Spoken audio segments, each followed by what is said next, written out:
ஸ்தோத்ரா. நம்முடைய வேத புஸ்தகத்தை எடுத்துக்கொள்வோம். 1 கொரிந்தியர் 15ஆம் அதிகாரம் 57ஆம் வசனம். 1 கொரிந்தியர் 15ஆம் அதிகாரம் 57ஆம் வசனம். எல்லாரும் சேர்ந்து வாசிக்கலாம்.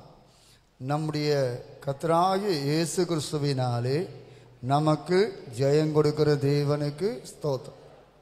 இப்படி வாசிவோம்.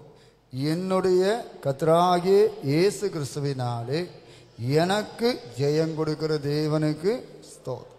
கர்த்தர் இந்த வசனத்தினூடாக நம்மோடு பேசும்படியாய் கர்த்தரை ஸ்தோத்திரம் பண்ணுவோம். ஸ்தோத்திரம். உட்காருவோம். நாம் தொடர்ந்து ஜெயம் பெற வேண்டும் என்கின்றதை மையமாக வைத்து கர்த்தர் தருகிற வசனத்தின் வெளிச்சத்தில் நாம் சிந்திக்கிறோம்.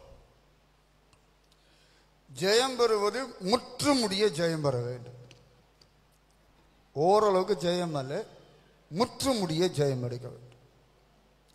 அது மாத்திரமல்ல, எப்பொழுதும் வெற்றி பெற வேண்டும். நம்ம வாசித்தோம், எப்பொழுதும் எங்களை வெற்றி சிறக்க பண்ணுகிற தேவன். அப்ப எப்பவும் நம்ம வாழ்க்கையிலே வெற்றி இருக்க வேண்டும் என்று தேவன் விரும்புகிறார். நம்ம எல்லாருடைய வாழ்க்கையிலையும் எப்பவும் அந்த வெற்றி இருக்க நாம் சில காரியங்களை செய்ய வேண்டும். நான் கடந்த வாரத்திலே ஒரு 7 ஆவிக்குரிய பிரமாணங்களை சொல்லி தந்தேன். அது மாத்திரமல்ல, ஒரு குற்றமற்ற மனசாட்சி இருக்கும்போது அவன் வெற்றி பெறுகிறான் என்கின்ற காரியங்களை நம்ம கவனித்தோம். இந்த நாளிலே இன்னொரு பகுதிக்குள்ளே நாம் வரப்போகிறோம். நாம் ஜெயம் எடுக்க வேண்டும். வெளிப்படுத்தும் விசேஷத்திலே 6ஆம் அதிகாரத்திலே நாம் வாசித்தோம். அந்த தூதன் புறப்பட்டு போகிறத பார்க்கும் போதே அவன் ஜெயிக்கிறவனாகவும் ஜெயிப்பவனாகவும் புறப்பட்டான். 6:2 அவன் ஜெயிக்கிறவனாகவும் ஜெயிப்பவனாகவும் புறப்பட்டான். ஸ்டார்டிங்கே எப்படி இருக்கணும்னா ஜெயிக்கணும். பிரைஸ் தி லார்ட், ஹல்லேலூயா. வேதத்தில் ரொம்ப ஆச்சரியம் தாவீதின் வாழ்க்கை. தாவீது ராஜா போன எல்லா இடங்களிலும் கர்த்தர் அவனை காப்பாற்றினார். போன எல்லா இடங்களிலும் கர்த்தர் அவனை காப்பாற்றினார். எவ்வளவோ யுத்தங்களை செய்திருக்கிறார். வேதத்தை நீங்க வாசித்தா, மறு வருஷம் ராஜாக்கள் யுத்தத்துக்கு போகும் காலத்தில், மறு வருஷம் ராஜாக்கள் யுத்தத்துக்கு போகும் காலத்தில் ஒவ்வொரு வருஷம் யுத்தம். ஆனா பெரிய ஆச்சரியம், தாவீது ஒரு யுத்தத்திலும் அவன் வாழ்க்கையில் தோக்கவே கிடையாது. Praise the lord, hallelujah. இன்னைக்கு நம்ம வாழ்க்கையில கூட நம்ம பல விஷயங்களில் ஸ்ட்ரகிள் பண்ணுகிறோம், போராடுகிறோம். ஜெயிக்க வேண்டும். பிரைஸ் தி லார்ட், ஹல்லேலூயா. ஜெயமோ கர்த்தரால் வரும், ஜெயமோ கர்த்தரால் வரும். ஆனா குதிரை யுத்த நாளுக்கு ஆயத்தமாக வேண்டும். அதுக்கு ஒரு ப்ரிப்பரேஷன் வேணும். ஆயத்தமே இல்லாம எனக்கு ஜெயம் வரணும், அது நடக்காது. ஜெயம் வேண்டும். ஜெயம் கொடுக்கிற தேவனுக்கு ஸ்தோத்திரம். முற்றுமுடிய ஜெயம் எடுக்க வேண்டும். எப்பவும் ஜெயம் எடுக்க வேண்டும். ஸ்தோத்திரம். கர்த்தருக்கு சுத்தமான ஒவ்வொரு பகுதியா நான் வருவேன். சரியா? இந்த சீரியல் முடிக்க விரும்புறேன். இன்றைக்கு ஜெயம் எடுக்கிறவர்களுக்கு என்னென்ன ஆசீர்வாதத்தை தேவன் வைத்திருக்கிறார் என்றும், ஜெயம் எடுப்பதற்குரிய ஒரு வழிமுறையை 2 உதாரணங்கள் மூலமாக சொல்ல விரும்புகிறேன். முதலாவதாக, வெளிப்படுத்தின விசேஷத்திலே ஒவ்வொரு சபைக்கு தேவன் ஆலோசனை சொல்லும் போதும், கடைசியாக கன்க்ளூஷனாக சொல்லும் போதும், ஜெயங்கொள்ளுகிறவன் எவனோ அவனுக்கு சில ஆசீர்வாதங்களை தேவன் வைத்திருக்கிறார். நான் ஏற்கனவே போன வாரம் சொன்னேன், 3ஆம் அதிகாரம் 21ஆம் வசனத்திலே ஜெயங்கொள்ளுகிறவன் எவனோ அவன் என்னுடனே என்னுடைய சிங்காசனத்தில் உட்காரும்படி நான் அவனுக்கு அருள் செய்வேன். ஏனென்றால் நம்முடைய இயேசு ஜெயித்தார். ஜெயித்ததுனால அவர் சொல்றாரு, என்ன போல ஜெயிக்கிறவனை என் கூட நான் உட்கார வைப்பேன், என் கூட என்னுடைய சிங்காசனத்தில் நான் இருக்கிற இடத்துல உட்கார வைக்கிறேன்னு சொல்றார். அப்ப நம்ம வாழ்க்கையில இயேசு எப்படி ஜெயித்தாரோ அப்படி நம்ம ஜெயிக்க வேண்டும். இயேசு எல்லாவற்றையும் ஜெயித்தார், அதே போல நம்ம எல்லாத்திலையும் ஜெயிக்க வேண்டும். அப்போ அந்த ஜெயம் அவர் ஜெயித்ததுனால நமக்கு ரொம்ப ஈஸி. அவருடைய ஜெயத்தை நம்ம உரிமை பாராட்டி பெற்றுக்கொள்கிறோம். அந்த இப்ப சில சட்டங்கள் சில ஜட்ஜ்மெண்ட் வரும்போது சிலரை மேற்கோள் காட்டுவாங்க, இதன்படி இவங்களுக்கு இதை கொடுக்குறேன் அப்படின்னு சொல்லி. இப்ப நமக்கு என்ன உண்டு? இயேசு ஜெயித்தார். அந்த ஜெயத்தின் அடிப்படையில் நானும் நீங்களும் என்ன செய்கிறோம்? ஜெயம் எடுக்கிறோம். நம்மில் அன்பு கூறுகிறவராலே நாம் முற்றுமுடி என்ன செய்கிறோம்? ஜெயம் பெற்றுக்கொள்கிறோம். சோத்திரம். என்னுடைய கர்த்தராகிய இயேசு கிறிஸ்துவினாலே நான் முற்றுமாய் ஜெயம் எடுக்கிறேன். Praise the lord. ஹல்லேலூயா. சரி, இப்ப வெளிப்படுத்தின விசேஷம் 2ஆம் அதிகாரம் 7ஆம் வசனம், ஒரு 7-8 வசனங்களை சற்று வேகமாக வாசிக்கலாம். 2ஆம் அதிகாரம் 7ஆம் வசனம்.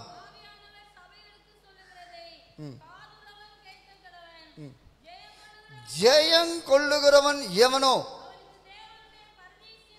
அவனுக்கு தேவனுடைய பரதீசின் மத்தியில் இருக்கிற ஜீவ விருட்சத்தின் கனியை புசிக்க கொடுப்பேன் என்றெழுது. ஏனென்றால் ஏதேன் தோட்டத்தில் நிறைய விருட்சங்கள் இருந்தது, நிறைய கனிகளை அந்த மனுஷன் புசிக்கலாம். ஸ்பெசிபிக்காக குறிப்பா சொன்னார், இந்த நன்மை தீமை அறிகிற கனியை புசிக்காதேன்னு சொன்னார். ஆனா அங்க ஜீவ விருட்சத்தின் கனியும் இருந்தது. சோத்திரம். அதை அவன் என்ன செய்யறான்? இதை விட்டுட்டான். சோத்திரம். ஜீவ விருட்சத்தின் கனியை விட்டுட்டு நன்மை தீமை அறியக்கூடிய கனியை புசித்தான். சோத்திரம். அதனால் தேவன் பார்த்தார், அவன் நம்மை போல மாறிவிட்டான், அவனுக்கு அதனால இவன் பாவியாகவே என்றென்றைக்கு இருந்துடக்கூடாதுன்னு சொல்லி ஜீவ விருட்சத்துக்கு போகும் வழியை சோத்திரம் வீசிக்கொண்டிருக்கிற சுடரொளி பட்டயத்தை உடையதான கேருபீன்களை வைத்து தேவன் பாதுகாத்தார். Praise the lord. ஹல்லேலூயா. அதனால இதுவரைக்கும் ஒருத்தரும் ஜீவ விருட்சத்தின் கனியை செய்ய முடியாது, புசிக்க முடியாது. ஆனா ஆண்டவர் சொல்றாரு, ஜெயங்கொள்ளுகிறவன் எவனோ அவனுக்கு ஜீவ விருட்சத்தின் கனியை புசிக்க கொடுப்பேன் என்று ஆண்டவர் சொல்லுகிறார். 11ஆம் வசனம்.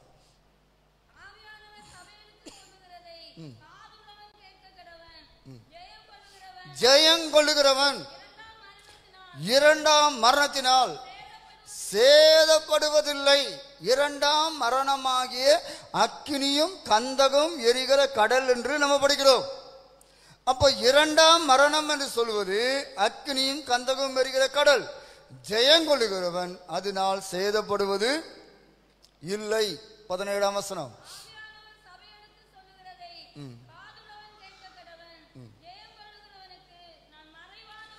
மன்னாவை புசிக்க கொடுத்து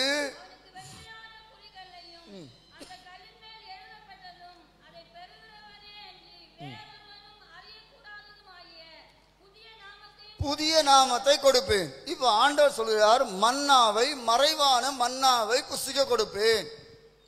மன்னா என்று சொல்லும் போது அதை 3 விதமாக சொல்ல முடியும். ஒன்று, அனுதினமும் இஸ்ரவேல் ஜனங்களுக்கு வனாந்தரத்திலே கொடுக்கப்பட்ட மன்னா. ஒவ்வொரு நாளும் தேவன் மன்னாவை கொடுக்கிறார். காலைதோறும் அது கிருபையாக தேவன் கொடுக்கிறார், வசனமாக கொடுக்கிறார். அது டெய்லி பிரெட். 2வது, வாரத்தின் கடைசியிலே வீக்கெண்டிலே 2 மடங்கு தேவன் டபுள் போர்ஷன் மன்னாவை என்ன செய்கிறார்? கொடுக்கிறார். ரெட்டிப்பான மன்னாவை அவர்களுக்கு கொடுக்கிறார். மாத்திரமல்ல, 3வதாக ஆண்டவர் சொன்னார், சோத்திரம், மன்னாவை ஒரு பொற்பாத்திரத்தை வைத்து சேமித்து வை. சேமித்து வைக்கப்பட்டதான சில கிருபைகள் நமக்கு உண்டு. நம்ம வாழ்க்கையிலே சேகரித்து வைக்கப்பட்டதான சில மன்னாக்கள் உண்டு. தேவன் இதையெல்லாம் ஒரு மனுஷ வாழ்க்கையில் தருவேன் என்று சொல்லுகிறார். Praise the lord. ஹல்லேலூயா. அது மாத்திரமல்ல, அவனுக்கென்று ஒரு விலையேறப்பட்ட நாமத்தையும் தேவன் தருகிறார். அது புதிய நாமம் என்று வேதம் சொல்லுகிறது. Praise the lord. ஹல்லேலூயா. 26ஆம் வசனம்.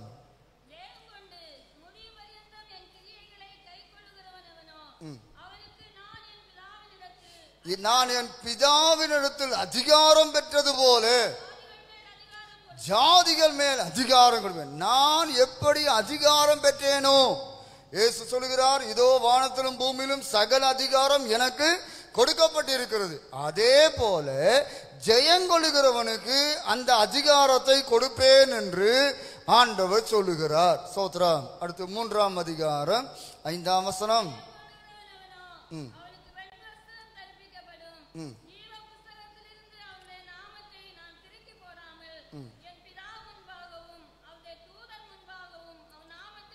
அறிக்கை. இப்ப பாருங்க, ஜெயங்கொள்ளுகிறவன் எவனோ அவனுக்கு வெண்வஸ்திரம் தரிப்பிக்கப்படும். அவனுக்கு வெண்வஸ்திரம். இதுல உனக்கு ஒரு மிஸ் அண்டர்ஸ்டாண்டிங் ஒன்று உண்டு. வெண்வஸ்திரம் தரிச்சதுனால ஜெயங்கொள்ளுவோன்னு அர்த்தம் கிடையாது. சரியா? சிலத்து வெண்வஸ்திரம் தரிச்சதுனாலே நாங்க ஜெயங்கொள்ளும், அப்படியெல்லாம் கிடையாது. ஜெயங்கொள்ளுகிறவனுக்கு தேவன் வெண்வஸ்திரம் என்ன செய்கிறார்? தருகிறார். ஸ்தோத்திரம். அப்போ அவனுடைய நாமத்தை, அவனுடைய பெயரை ஜீவ புஸ்தகத்திலே இருக்கிறது. ஸ்தோத்திரம். அதை கிறுக்கி போட மாட்டார். அப்போ ஜீவ புஸ்தகத்திலே பெயர் கிறுக்கப்படுவதற்கு சில வாய்ப்புகள் உண்டு. இதை மோசே கிட்ட ஆண்டவர் தெளிவாக சொல்லுகிறார். மோசே ஒரு நாள் ஆண்டவர்கிட்ட பேசுகிறார், ஆண்டவரே இந்த ஜனங்களுடைய பாவத்தை மன்னியும், இல்லைனா என்னுடைய பெயரை உம்முடைய புஸ்தகத்திலிருந்து என்ன செய்யும்?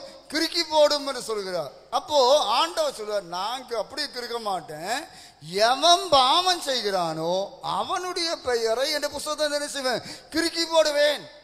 அப்ப நமக்கு தெரிய வேண்டும், நம்முடைய பெயர்கள் பரலோகத்தில் அவருடைய புஸ்தகத்திலே எழுதப்பட்டிருக்கிறது. Praise the lord. ஹல்லேலூயா. நம்முடைய பெயர் பரலோகத்தை அவர் புஸ்தகத்தை எழுதியிருக்கிறது. ஜெயங்கொள்ளுகிற பெயரை அப்படியே மெயின்டைன் பண்ணுவார். தோல்வி அடைந்து கொண்டே இருக்கிற பெயர்கள் அங்கே கிறுக்கப்பட்டு கொண்டே இருக்கும். பெயரை வெட்டிடுவாங்க. ஸ்தோத்திரம். அப்ப நீங்க கவனிக்க வேண்டும், நான் ஜெயம் பெற வேண்டும். அது மாத்திரமல்ல, தேவனுக்கு முன்பாக நம்முடைய பெயரை சொல்லி தேவன் அழைப்பார். ஹல்லேலூயா. சரி, 3ஆம் அதிகாரம் 12ஆம் வசனம்.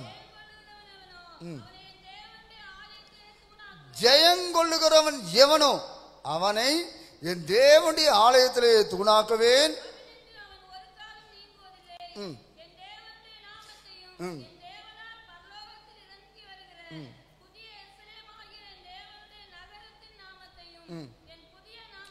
அவன் மேல் அவனுக்கு ஒரு 3 பெயர்கள் தேவன் தருகிறார். அப்ப ஜெயங்கொள்ளுகிறவனுக்கு ஒரு ஸ்பெஷல் நேமாக தேவன் தருகிறார். தேவனுடைய ஆலயத்திலே அவனை தேவன் தூணாகவும் என்ன செய்கிறார்? மாற்றுகிறார். 21ஆம் வசனம் நான் ஏற்கனவே சொன்னது. ஜெயங்கொள்ளுகிறவன் எவனோ அவனும் என்னுடைய சிங்காசனத்தில் என்னோடு கூட உட்காரும்படி அவனுக்கு அருள் செய்வேன் என்று ஆண்டவர் சொல்லி இருக்கிறார். ஸ்தோத்திரம். இனி 15ஆம் அதிகாரம் 2ஆம் வசனம்.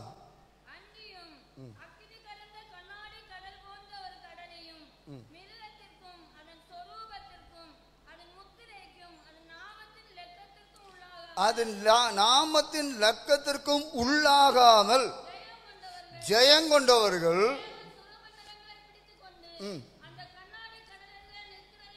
இங்கே நம்ம வாசிக்கதான வேளையில் மிருகத்திற்கும் அதன் சொரூபத்திற்கும் அதன் முத்திரைக்கும் அதன் நாமத்தின் லக்கத்திற்கும் உள்ளாகாமல். சோத்திரம். 13ஆம் அதிகாரத்திலே அதை குறித்ததான விவரம் சொல்லப்பட்டிருக்கும். 16ஆம் வசனம் முதல் சொல்லப்பட்டிருக்கும். அந்த மிருகத்தின் நாமம், சொரூபம், லக்கம் இதெல்லாம் தெளிவாக உங்களுக்கு சொல்லி தந்திருக்கிறேன்.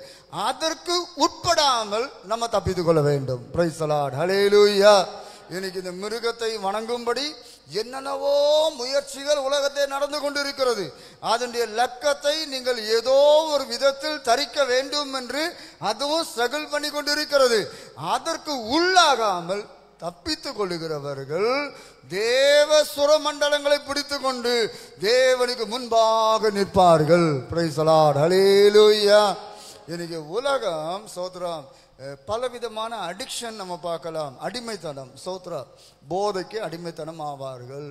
சிலர் பொருளாசைக்கு அடிமைத்தனம் ஆவார்கள். சிலர் காமத்துக்கு அடிமைத்தனம் ஆவார்கள். இப்படி நிறைய அடிமைத்தனங்கள் இருக்கிறது. சோத்ரா. இதுக்கெல்லாம் இந்த மறுவாழ்வு மையம் இருக்கிறது. இதே போல டெக்னாலஜி அடிக்ஷன் என்று ஒன்று இருக்கிறது. சோத்ரா, சிலருக்கு மொபைல் போன் இல்லாம கையில் என்ன செய்ய முடியாது, இருக்கவே முடியாது. சோத்ரம், நீங்க வேணா பாருங்களேன், இந்த காலத்திலே சோத்ரா, அது சின்ன பிள்ளையா இருக்கட்டும் பெரிய பிள்ளையா இருக்கட்டும், சோத்ரா, நீங்க ஒரு போனை கொடுத்து ஒரு 2 நிமிஷத்துக்குள்ள பாருங்க, அது என்னெல்லாம் நோண்டி வச்சிடும். பெரிய பிள்ளைகளுக்கு இது இல்லாம இருக்க முடியாது. அடிக்ஷன். சோத்ரா, சின்ன கேப் இருந்தாலும் அவங்க அதுல டக்குன்னு உள்ள போய் என்னென்னோ பார்த்துட்டு கொண்டு இருப்பாங்க, விளையாடி கொண்டு இருப்பாங்க. அது ஒரு அடிமைத்தனம். சோத்ராம், இது இந்த மிருகத்துடைய ஆதிக்கத்தின் ஒரு தன்மையாக இருக்கிறது. இதற்கு நாம் தப்ப வேண்டும். Praise the lord. Hallelujah, hallelujah. செல்போன்ல நல்லதும் உண்டு கெட்டதும் உண்டு. நல்ல விதத்தில் நன்மையாக பயன்படுத்தினால் அது நல்லதுதான், தீமையான விதத்தில் பயன்படுத்தினால் அது தீமைதான். சோத்ரா, அதனால் ரொம்ப கவனித்து அதில் ஜெயம் பெற தேவன் கிருபை தருவாராக. சரி, 21ஆம் அதிகாரம் 7ஆம் வசனம். 21:7. ஜெயங்கொள்ளுகிறவன் எல்லாவற்றையும் சுதந்திரித்துக் கொள்ளுவான். ஹல்லேலூயா. ஜெயங்கொள்ளுகிறவன் எல்லாவற்றையும் சுதந்திரித்துக் கொள்ளுவான். நம்ம ஜெயிக்க வேண்டும், எல்லாவற்றையும் சுதந்திரிக்கத்தக்கதாக ஜெயிக்க வேண்டும். சோத்ரம். அப்போ அந்த ஜெயம் நம்ம வாழ்க்கையில வேண்டும். ஜெயிக்கிறவனுக்கு இவ்வளவு ஆசீர்வாதங்களை வெளிப்படுத்த புத்தகத்தில் மாத்திரம் சொல்லி இருக்கிறது. அப்ப நம்ம வாழ்க்கையில கவனிக்க வேண்டும், நல்ல ஒரு ஜெயத்தை நம்முடைய வாழ்க்கையில பெற்றுக்கொள்வதற்கு நாம் போராட வேண்டும். இதைத்தான் கடந்த வார்த்தை நான் சொல்லும்போது சொன்னேன், ஒருவன் மல்ல யுத்தம் பண்ணினாலும் சட்டத்தின்படி யுத்தம் பண்ணாவிட்டால் முடிசூட்டப்படான். எந்த ஒரு யுத்தமாக இருந்தாலும், எந்த ஒரு போட்டியாக இருந்தாலும் அதற்கு ஒரு சட்டம் உண்டு. அந்த சட்டத்தின்படி அவன் யுத்தம் பண்ண வேண்டும். சட்டம் இல்லாம யுத்தம் பண்ணுவது, சோத்ரம், அது மோசம். சோத்ரம். அப்ப தேவ ஜனங்களாகிய நமக்கு சட்டத்தின்படி யுத்தம் பண்ண வேண்டும். கடந்த வாரத்தை அதுக்கு தான் ஆவியின் பிரமாணங்களை சொல்லி தந்தேன். இந்த பிரமாணங்கள், இந்த சட்டங்கள் நம்ம வாழ்க்கையில் இருக்கும்போது, அந்த சட்டத்தின்படி நம்ம யுத்தம் பண்ணும்போது நமக்கு ஜெயம் கொடுக்கிற தேவனுக்கு ஸ்தோத்திரம். ஹல்லேலூயா. ஸ்தோத்திரம். நம்ம என்னத்தையும் செஞ்சுட்டு எனக்கு ஜெயம் வேணும்னு சொன்னா அது நடக்காது. நம்ம ஆண்டவர் ஏமாத்துகிற ஆண்டவர் அல்ல. ஸ்தோத்திரம். சில சமயத்தில் இப்படி இருக்கும், சில பிள்ளைகள் பரீட்சைக்கு படிச்சே இருக்காது. ஸ்தோத்திரம். ஆனால் என்ன எதிர்பார்ப்பாங்கன்னா, பாஸ் ஜெபம் பண்ணால் பரீட்சைக்கு என்ன செஞ்சிடலாம், பாஸ் ஆகிடலாம். அது ஏமாத்து. நீ படிச்சுட்டு இருந்தா எந்த பாஸ் ஜெபம் பண்ணாலும் உனக்கு தேவன் அந்த ஞானத்தை தருவார், டக்குன்னு எழுத உதவி செய்வார், உனக்கு வெற்றி கிடைக்கும். சோத்திரம். சில பிள்ளைகள் பரீட்சையே எழுதும், பரீட்சைக்கு போவோம், எழுதாமல் வெறும் பேப்பர் கொடுத்துட்டு வரும். அவனை நினைச்சாலும் பாஸ் ஆக்க முடியாது. அப்படிதானே? அந்த வாத்தியார் பேப்பரில் ஏதாவது நீல கலரில் இருந்தால் தானே மார்க் போடுவான், இல்லையா? சோத்திரம். அப்போ நம்ம கவனிக்கணும், இவன் ஏதாவது செய்யணும். சோத்திரம். அப்போ நம்ம கவனிக்க வேண்டும், நானும் நீங்களும் ஒரு போராட்டத்தில் இருந்துதான் ஜெயிக்க முடியுமே ஒழிய சும்மா ஜெயிக்க முடியாது. சோத்திரம். சும்மா ஜெயிக்க முடியாது. இஸ்ரவேல் ஜனங்கள் எரிகோ கோட்டை சுத்தி வரணும், கோட்டை தானா விழும், ஆனா 7 நாள் அவன் சுத்தணும், 7வது நாள் 7 முறை அவன் சுத்தணும். சோத்திரம். இதெல்லாம் அவங்க அந்த ப்ரொசீஜரை அவங்க கரெக்டா ஃபாலோ பண்ணும்போதுதான் அவங்க வாழ்க்கையில் ஜெயத்தை அவர்கள் பெற்றுக் கொள்கிறார்கள். இதே போல நம்முடைய வாழ்க்கையிலையும் ஒரு முறைப்படியான யுத்தம் இருக்கும் என்று சொன்னால் ஜெயம் கட்டாயம் இருக்கும். ஹல்லேலூயா. ஒவ்வொருடைய வாழ்க்கையிலையும் ஒரு முறைப்படுத்தப்பட்ட அல்லது நெறிமுறைப்படுத்தப்பட்ட வாழ்க்கை இருக்கும் என்று சொன்னால் ரொம்ப ஈஸியாக ஜெயிச்சிடலாம். சோத்திரம். நம்ம வாழ்க்கையை பிளான் பண்ணி நம்ம நடத்துவோம் என்று சொன்னால் ரொம்ப ஈஸியாக ஜெயிக்கலாம். ஸ்தோத்திரம். இப்போ காலையில் எழும்பி ஒரு 4:30 அல்லது 5 மணிக்கு கட்டாயம் என்ன செய்ய வேண்டும், தேவ ஜனங்கள் ஸ்தோத்திரம் பண்ணி ஜெபம் பண்ண வேண்டும். இது நெறிமுறைப்படுத்தப்பட்ட வாழ்க்கை. Praise the lord. Hallelujah, hallelujah. ஸ்தோத்திரம். காலையில் கம்பல்சரி. ஸ்தோத்திரம். காலையிலே தேவன் கிருபை தருகிறார். அப்போ காலையில் கட்டாயம் என்ன செய்ய வேண்டும், எழும்ப வேண்டும். ஸ்தோத்திரம். அப்போ காலையில் எழும்புவது மாத்திரமே, காலையிலே கர்த்தரை என்ன செய்ய வேண்டும், தேட வேண்டும். அதிகாலையில் என்னை தேடுகிறவன் கண்டடைவான். காலைதோறும் கல்விமானி கற்றுக்கொள்வதை போல கவனிக்க செய்வார். கல்விமானின் நாவை தருவார். அப்ப காலையில எழும்பி காலையில் தேவ சமூகத்தில் இருந்து இது ஒரு நெறிமுறைப்படுத்தப்பட்ட வாழ்க்கை. என்னைக்கே ஒரு நாள் காலையில் எழும்பி சோத்திரம் பண்ணிட்டு ஒரு வாரம் மொத்தம் கும்பகரண தூக்கம்னா அது நெறிமுறைப்படுத்தப்பட்ட வாழ்க்கை அல்ல. பிரசங்கி சொல்லுகிறார், பலன் கொள்ள ஏற்ற நேரத்தில் சாப்பிடுகிற ஜனம் பாக்கியம் உள்ளது. அப்போ அந்த டைமிங்ல கட்டாயம் நம்ம சாப்பிட வேண்டிய நேரத்தில் என்ன செய்ய வேண்டும்? சாப்பிடணும். சோத்திரம் முடிஞ்ச வரைக்கும் சிலக்கு வேலை பலு அதனால இருக்கலாம், ஆனாலும் முடிஞ்ச வரைக்கும் பலன் கொள்ளத்தக்கதாக ஏற்ற நேரத்தில் ஆகாரத்தை என்ன செய்ய வேண்டும்? உட்கொள்ளக்கூடியவர்களாக இருக்க வேண்டும். சோத்திரம். அதே போல தேவையான ஓய்வும் சரீரத்துக்கு வேண்டும். தேவையான ஓய்வும் சரீரத்துக்கு வேண்டும். தேவன் தம்முடைய கிரியைகளெல்லாம் முடித்து ஓய்ந்திருந்தார். சோத்திரம். மனுஷனை உருவாக்கி அடுத்த நாள் அவனுக்கு ஓய்வு நாள், அதுக்கு பிறகுதான் வேலையை கொடுத்தார். சோத்திரம். அப்போ நமக்கு தேவையான ஓய்வு நமக்கு வேண்டும். இந்த ஓய்விலே தூக்கம் ஒரு விஷயம் கூட. சோத்திரம். வேதத்திலே நிறைய சம்பவத்தை நான் சொல்லுவேன், நீங்க ஆச்சரியப்படுவீங்க. இயேசு கிறிஸ்து கப்பலின் பின்னணியிலே தலையணை வைத்து அழகா தூக்கி கொண்டிருந்தார். அவரை சீஷர்கள் போய் எழுப்பினார்கள். அப்படித்தானே வசனம். ஏன் அவர் ரெஸ்ட் எடுத்தாரு, தூங்கினாரு? மேல இத்தனை பேர் 12 பேர் இருக்கிறாங்க, இவர் ஏன் போய் படுத்து தூங்கினாரு? எவ்வளவு வேலை செய்கிறார்கள், ஓய்வு அவசியம்.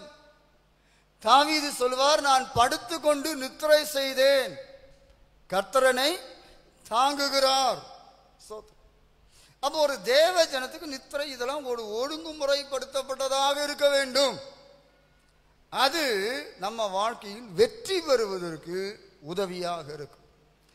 அதே போல சோதரம், நம்ம சில வேலைகளை பிளான் பண்ணும் போதும் முக்கியத்துவம் உள்ளது எது, முதன்மையானது எது, அவசியம் எது, அவசரம் எது, இதை கரெக்டாக ஷெட்யூல் பண்ணாலே உங்க வேலை ஈஸியா முடியும். ஹல்லேலூயா. சரி, நம்ம அதுல இருந்து கொஞ்சம் இப்படி உள்ள வந்துருவோம். வேதத்திலே 2 யுத்தங்களை, ஒரே மெத்தோடு தான், அதை நான் உங்களுக்கு சொல்லி தர விரும்புகிறேன். யாத்ராகம புஸ்தகம் 17ஆம் அதிகாரத்திலே சோத்ரம் 8ஆம் வசனம் முதல் 16ஆம் வசனம் வரைக்கும் வாசிக்கதான வேளையில் அங்கே ஒரு வித்தியாசமான ஒரு யுத்தம் நடைபெறுகிறது. இந்த இஸ்ரவேல் ஜனங்களுடைய பிரயாணத்திலே அவர்கள் ஒரு குறிப்பிட்ட இடத்திலே வருகிறார்கள். அங்கே அவர்களுக்கு தண்ணீர் இல்லாமல் இருக்கிறது. அங்கே சில பிரச்சனையை அவர்கள் சந்திக்கிறார்கள். அவங்க தேவனை பரீட்சை பார்க்கிறார்கள். இப்படியெல்லாம் சம்பவம் நடக்கிறது. ரெவிதீம் என்கின்ற இடத்துல, இந்த இடத்திலே வரும்போது அமலேக்கியர் என்கின்றதான ஒரு கூட்டத்தார் வந்து இவர்களோட யுத்தம் பண்ணுகிறார்கள். ரெவிதீமிலே இஸ்ரவேலரோடு அமலேக்கியர் வந்து யுத்தம் பண்ணுகிறார்கள். இந்த அமலேக்கு என்று சொல்லுகிறவனை குறித்து நீங்க படிக்கும்போது ஆதியாகம புஸ்தகம் 36ஆம் அதிகாரம் 12ஆம் வசனத்தில் ஏசாவின் சந்ததியிலே அமலேக்கை படிக்கலாம். ஏசா மாம்சத்துக்குரியவன் என்று நாம் அறிந்திருக்கிறோம். இந்த மாம்சத்துக்குரியவனாகிய இந்த அமலேக்கு இந்த ஜனத்தோடு வந்து யுத்தம் பண்ணுகிறான். சோத்திரம். திடீரென்று அவன் என்ன செய்கிறான், யுத்தத்துக்கு வந்து பாளையத்தின் பின்னணியில் இருக்குதான சில பலவீனரை வெட்டி போட்டான். இதை என்ன பார்க்கல, சில பலவீனரை பின்னணியிலே வருகிறான பலவீனரை வெட்டி போட்டான். இந்த சூழ்நிலையிலே மோசே யோசுவாவை பார்த்து சொல்லுகிறார், நீ நமக்காக மனிதரை தெரிந்து கொண்டு புறப்பட்டு அமலேக்கோடு யுத்தம் பண்ணு. மோசே யோசுவாட்டு சொல்றார், நீ மனிதரை தெரிந்து கொண்டு நமக்காக அமலேக்கோடு யுத்தம் பண்ணு. சோத்திரம். இன்னொன்று, நான் மலை உச்சியிலே தேவனுடைய கோலை என் கையில் பிடித்து கொண்டு நிற்பேன். இப்போ கீழே யுத்தம் நடக்கிறது. யோசுவாவின் தலைமையில் அவரோடு கூட இருக்குதான ஜனங்கள் அமலேக்கோடு நேரடியான யுத்தத்தில் ஈடுபடுகிறார்கள். அதே சமயத்தில் மலை உச்சியிலே மோசே தேவனுடைய கோலை பிடித்து கொண்டு நிற்கிறார். இந்த தேவனுடைய கோலை குறித்து நீங்க படிக்க வேண்டும் என்று சொன்னால் யாத்திராகமம் புஸ்தகம் 4ஆம் அதிகாரத்திலே நீங்க பார்க்கும்போது மோசையின் கையில் இருந்து அந்த கோலை போட்டு அவன் எடுக்கும் போது அது தேவனுடைய கோலாய் மாறுகிறது. அந்த கோலை பிடித்து கொண்டு அங்க நிற்பேன் என்று சொன்னார். இப்போ மோசே மலையில் ஏறி போகும்போது அவரோடு கூட ஆரோனும் ஊரும் 2 பேர் ஏறுகிறார். இப்போ மோசே மலை உச்சியிலே நிற்கும் போது கோலை பிடித்து கொண்டு இருக்கிறார். சோத்திரம். அந்த கோலை பிடித்து கொண்டு இருக்கிறதான வேளையில் இன்னொரு வேலை அவர் செய்கிறார். 11ஆம் வசனத்தில் மோசே தன் கையை ஏறெடுத்திருக்கையில்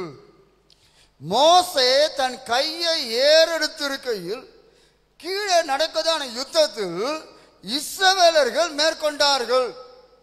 மோசேயுடைய கை அசந்து போகுதான வேளையில் அமலேக்கியர் மேற்கொள்கிறார்கள். சோத்திரம். மேலே இருந்து இந்த காட்சியை இந்த ஜனங்கள் பார்க்கிறார்கள். பெரிய ஒரு யுத்தம் நடக்கிறது. சோத்திரம். இது இன்னும் சொல்ல போனா ஃபர்ஸ்ட் இவங்க செய்யக்கூடிய ஒரு யுத்தமாகவும் இருக்கிறது. இந்த யுத்தத்திலே வெற்றி தோல்வி எப்படி வருகிறது சொன்னால் மோசே கரத்தை உயர்த்தி கொண்டு இருக்க அந்த யுத்தத்தில் இஸ்ரவேல் ஜனங்களுக்கு வெற்றி. மோசே கையை கீழே தாழ்த்தி போட சோத்திரம் அமலேக்கியர் வெற்றி பெறுகிறார்கள். சோத்திரம்.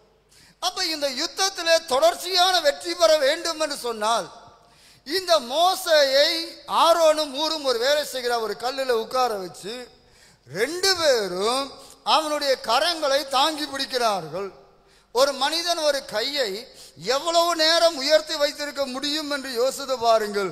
சோத்ராம். சூரியன் அஸ்தமிக்கிற வரைக்கும் அல்லது ஒரு பகல் நேரம் முழுவதும் மோசேயுடைய கரம் உயர்த்தப்பட்டதாகவே இருந்தது. இப்படி உயர்த்தப்பட்டதாகவே இருந்தபடியினாலே பெரிய ஜெயத்தை இஸ்ரவேல் ஜனங்கள் பெற்றுக்கொண்டார்கள். Price the lord. ஹல்லேலூயா. சரி, இந்த மேலே நடந்ததான இந்த விஷயம் யோசுவாவுக்கு தெரியாது. சோத்ரா. அதனால ஆண்டவர் சொல்லுகிறார் 14ஆம் வசனத்தில், பின்பு கர்த்தர் மோசேயை நோக்கி, இதை நினைவு கூறும் பொருட்டு நீ ஒரு புஸ்தகத்தில் எழுதி யோசுவாவின் செவி கேட்கும்படி வாசி. இப்படி ஒரு சம்பவம் மேலே நடந்தது என்று யோசுவாவுக்கு தெரிய வேண்டும். இன்னைக்கு நம்முடைய பல ஜெயங்கள், பல வெற்றிகள் நம்முடைய சொந்த யுத்தத்தினால் அல்லது நம்முடைய பலத்தினால் செய்கிற யுத்தத்தினால் மட்டும் ஜெயம் கிடைக்கவில்லை. Praise the lord. ஹல்லேலூயா. சிலர் நினைப்பாங்க நாங்க யுத்தம் பண்ணி ஜெயிச்சோம். இல்ல, நீ மட்டும் யுத்தம் பண்ணல, உனக்காக யாரோ ஒருவர் தேவ சமூகத்தில் தன்னுடைய கரத்தை உயர்த்தி ஒரு யுத்தத்தை நடப்பித்துக் கொண்டிருந்தார்கள். அதனால உனக்கு கீழே ஜெயம் கிடைத்தது. Praise the lord. ஹல்லேலூயா. இத மோசே யோசுவாவுக்கு சொல்லிக் கொடுக்க வேண்டும் என்று தேவனே சொல்லிக் கொடுக்கிறார். உனக்கு ஒரு ஜெயம் கிடைத்தது. அந்த ஜெயம் கிடைக்கக்கூடிய ஃபார்முலா என்னவென்றால் மோசே மேலே கரத்தை உயர்த்தி கொண்டிருந்தார். ஹல்லேலூயா. இன்னைக்கு நம்முடைய வாழ்க்கையில் நாம் யுத்தத்திலே ஜெயம் எடுக்க வேண்டும் என்று சொன்னால் ஒன்று, கீழே நமக்கு யுத்தம் உண்டு. சோத்ராம். நம்முடைய போராயுதங்கள் மாம்சத்துக்குரியவளாய் இராமல் அரண்களை நிர்மூலமாக்கத்தக்கதான தேவ பலனுடையதாய் இருக்கிறது. அந்த வல்லமையான ஆயுதங்களை வைத்து கீழே நாம் யுத்தம் பண்ணத்தான் வேண்டும். Praise the lord. ஹல்லேலூயா. சோத்ராம். நம்முடைய போராயுதங்கள் மாம்சத்துக்குரியது அல்ல. மாம்சத்துக்குரியவர்கள் மாம்சத்துக்குரிய விதத்தில் யுத்தம் பண்ணுவார்கள். நம்ம செய்ய வேண்டிய யுத்தம் ஒன்றும் முழங்கால நிற்க பழகணும். Praise the lord. ஹல்லேலூயா. முழங்கால நின்றீங்கன்னா உங்க முழங்காலுக்கு முன்பாக பிசாசு பயப்படும். உலக சரித்திரத்திலே பிரான்ஸ்ல நினைக்கிறேன். சோத்ரம். அந்த ராணி பயந்தால். சோத்ரம். ஜான் நாக்ஸுடைய முழங்காலுக்கு நான் நேசுகிறேன், பயப்படுகிறேன். ஒரு தேவ மனுஷன், ஒரு தேவ பிள்ளை முழங்காறு படிக்கிடுவான் என்று சொன்னார் நிச்சயமாய் பிசாசு பயப்படாதாச்சு. இன்னொன்று, உங்களுடைய கரத்தை பரலோகத்தின் நேரத்துக்கு தேவனுக்கு நேராக உயர்த்த முடியும் என்று சொன்னால் எவ்வளவு நேரம் உங்களுடைய கரத்தை நீங்கள் உயர்த்தி பிடிக்க முடியுமோ உயர்த்தி பிடித்து தேவ சமூக துதிகளையும் சோத்திரங்களையும் ஜெபங்களையும் நீங்கள் தெரிவித்துக் கொண்டிருப்பீர்கள் சொன்னால் ஜெயம் தானாய் வந்து சேரும். Praise the lord. ஹல்லேலூயா. ஏனென்றால் நமக்கு ஜெயம் கொடுக்கிற தேவனுக்கு ஸ்தோத்திரம். இன்னைக்கு ஆதி சபை பெற்றிருந்த அனுபவம், இன்னைக்கு சபையிலே இழந்து போகிற ஒரு அனுபவம், முழங்கால் ரொம்ப குறைந்து போகிறது. இன்னொன்று, கரங்களை உயர்த்தி ஜெபிப்பது நம்ம சபையில் ரொம்ப ரொம்ப குறைந்து போய் இருக்கிறது. ஸ்தோத்திரம். ஆனால் கரங்களை உயர்த்தி நீங்கள் ஜெபித்து பார்க்கும்போது நிச்சயமாக பெரிய ஜெயத்தை நீங்க பெற்றுக்கொள்ள முடியும். ஸ்தோத்திரம். 1 சாமுவேல் 15ஆம் அதிகாரம் 18ஆம் வசனத்தில் நாம் வாசிக்கதான வேளையில் ஆண்டவர் சாமுவேல் மூலமாக சவுலுக்கு கொடுத்ததானே ஒரு பெரிய ஆலோசனை என்னவென்றால், சோத்ரம், அமலேக்கியராகிய அந்த பாவிகளை சங்கரித்து நிர்மூலமாக்கும் மட்டும் அவர்களோடு யுத்தம் பண்ணு என்று ஆண்டவர் சொல்லுகிறார். அந்த பாவிகளை சங்கரித்து அவர்களை நிர்மூலமாக்கி தீரு மட்டும் அவர்களோடு யுத்தம் பண்ணு என்று சொல்லி தேவன் அனுப்புகிறார். அப்போ நீ கடைசி வரைக்கும் நீ ஜெயம் எடுக்க வேண்டும், அந்த அமலேக்கனை முற்றுமா நீ ஜெயிக்க வேண்டும் என்று தேவன் விரும்புகிறார். ஹல்லேலூயா. நம்முடைய போராட்டம் மாம்சத்தோடும் இரத்தத்தோடும் அல்ல, வான மண்டலங்களை கிரியை செய்த பொல்லாத ஆவிகளின் சேனைகளோடு, பிரபஞ்சத்தின் அந்தகார லோகாதிபதிகளோடு போராட்டம் உண்டு. இந்த போராட்டத்தை ஜெயிப்பதற்கு அங்கே எபேசியர் 6 சில ஆயுதங்கள் நமக்கு தருகிறார். ஆனா ஜெயிக்க வேணும் சொன்னா முழங்கால நிற்க தேவ ஜனங்கள் கற்றுக்கொள்ள வேண்டும். Praise the lord. ஹல்லேலூயா. சின்ன பிள்ளைகளுக்கு முடிந்த வரைக்கும் முழங்கால் நிற்க பெற்றார்கள் கட்டாயப்படுத்துவீர்களாக. Price the lord. ஹல்லேலூயா. 5 நிமிஷம் 10 நிமிஷம் இல்லை, அரை மணி நேரம் 1 மணி நேரம் நிற்க விடுங்க, தப்பு ஒன்றும் கிடையாது. பிள்ளைகள் அதை பழகட்டும், பிள்ளைகள் அதை என்ன செய்யணும், பழகணும். சோத்திரம். முழங்கால ஒரு அரை மணி நேரம் நிற்க விடுங்க. ஜெபம் பண்ணும்போது வீட்டில் குடும்ப ஜெபத்தில் சொல்லுங்க, சோத்திரம், குடும்ப ஜெபம் நடக்கும் என்று நம்புகிறேன். Praise the lord. ஹல்லேலூயா. ஸ்தோத்திரம். கட்டாயம் முழங்கால் நிற்க வைங்க. அதே போல சபையிலே சொல்லி விடுங்க, வீட்டில இருந்து சொல்லியே விடுங்க. அங்க ஆராய் நடக்கும் போது முழங்கால தான் நிக்கணும். முழங்கால் வேதத்தை நீங்க ரொம்ப ஆச்சரியம். தானியேல் வயசான மனுஷன் முழங்கார் படிவிட்டு ஜெபம் பண்ண, அவன் முழங்கார் படிவிட்டு ஜெபிப்பதை தான் அந்த ஜனங்கள் பார்த்தார்கள். அதே போல கரங்களை உயர்த்துவீர்களாக. உங்களுடைய கரங்களை கொஞ்ச நேரம் தேவ சமூகத்தை உயர்த்தி பிடிச்சி ஜெபம் பண்ணி பாருங்க. நம்ம தலைமை பாஸ் அடிக்கடி சொல்றதை நான் சொல்லி இருக்கிறேன். நட்ராத்திரி கொஞ்ச நேரம் முழங்கால் போட்டு கொஞ்சம் கையை உயர்த்தி சோத்திரம் பண்ணி பாருங்கன்னு சொல்லுவார். தேவ ஜனங்கள் உங்களுடைய கரத்தை உயர்த்தி கொஞ்சம் சோத்திரம் பண்ணி பாருங்க, ஜெயம் கிடைக்கும். Praise the lord. ஹல்லேலூயா. அமலேக்கு முறியடிக்கப்படுவான். யெகோவா நிசி என்று நாம் சொல்ல முடியும். கர்த்தர் நம்முடைய ஜெயக்கொடி என்று சொல்ல முடியும். Praise the lord. ஹல்லேலூயா. அப்போ அந்த ஜெயத்தை நம்ம பெற்றுக்கொள்ள வேண்டும் என்றால் ஒன்று முழங்கால், இன்னொன்று கரங்களை உயர்த்தி பிடிக்கிறது. Praise the lord. ஹல்லேலூயா. இந்த கையை உயர்த்தி பிடிக்கும், கொஞ்சம் வலிக்கும் பாருங்க. சரியா? ஒரே நிலையில் அப்படி நிற்கிறேன்னு சொன்னால் கொஞ்சம் வலிக்கும். இங்கே வலிக்கும். சரியா? அதெல்லாம் கொஞ்சம் வலிக்கும். கொஞ்சம் வலிச்சா பரவாயில்ல, பெரிய வெற்றி கிடைக்கும். சரியா? கொஞ்சம் வலிச்சா பரவாயில்ல, பெரிய வெற்றி கிடைக்கும். சரியா? அதனால நம்ம தேவ ஜனங்கள் கொஞ்ச நேரம் என்ன செய்ய வேண்டும், நல்லா கையை உயர்த்தி பிடிக்கிறோம். சில கையை இப்படி வைப்பாங்க, அப்படியெல்லாம் இல்லை, நல்லா பிடிங்களேன். சோத்திர இல்லைன்னா சொல்லிட்டு தரேன், இதுன்னு சொல்ல வேணுமே. இந்த சுகர் உள்ளவங்களுக்கு இந்த இதை ஃப்ரோசன் ஆகும், அப்படித்தானே? சோத்திரம். இந்த இடத்துல இதாகிறனால ஃப்ரோசன் ஆகிறனால கையை இப்படி உயர்த்த முடியாது.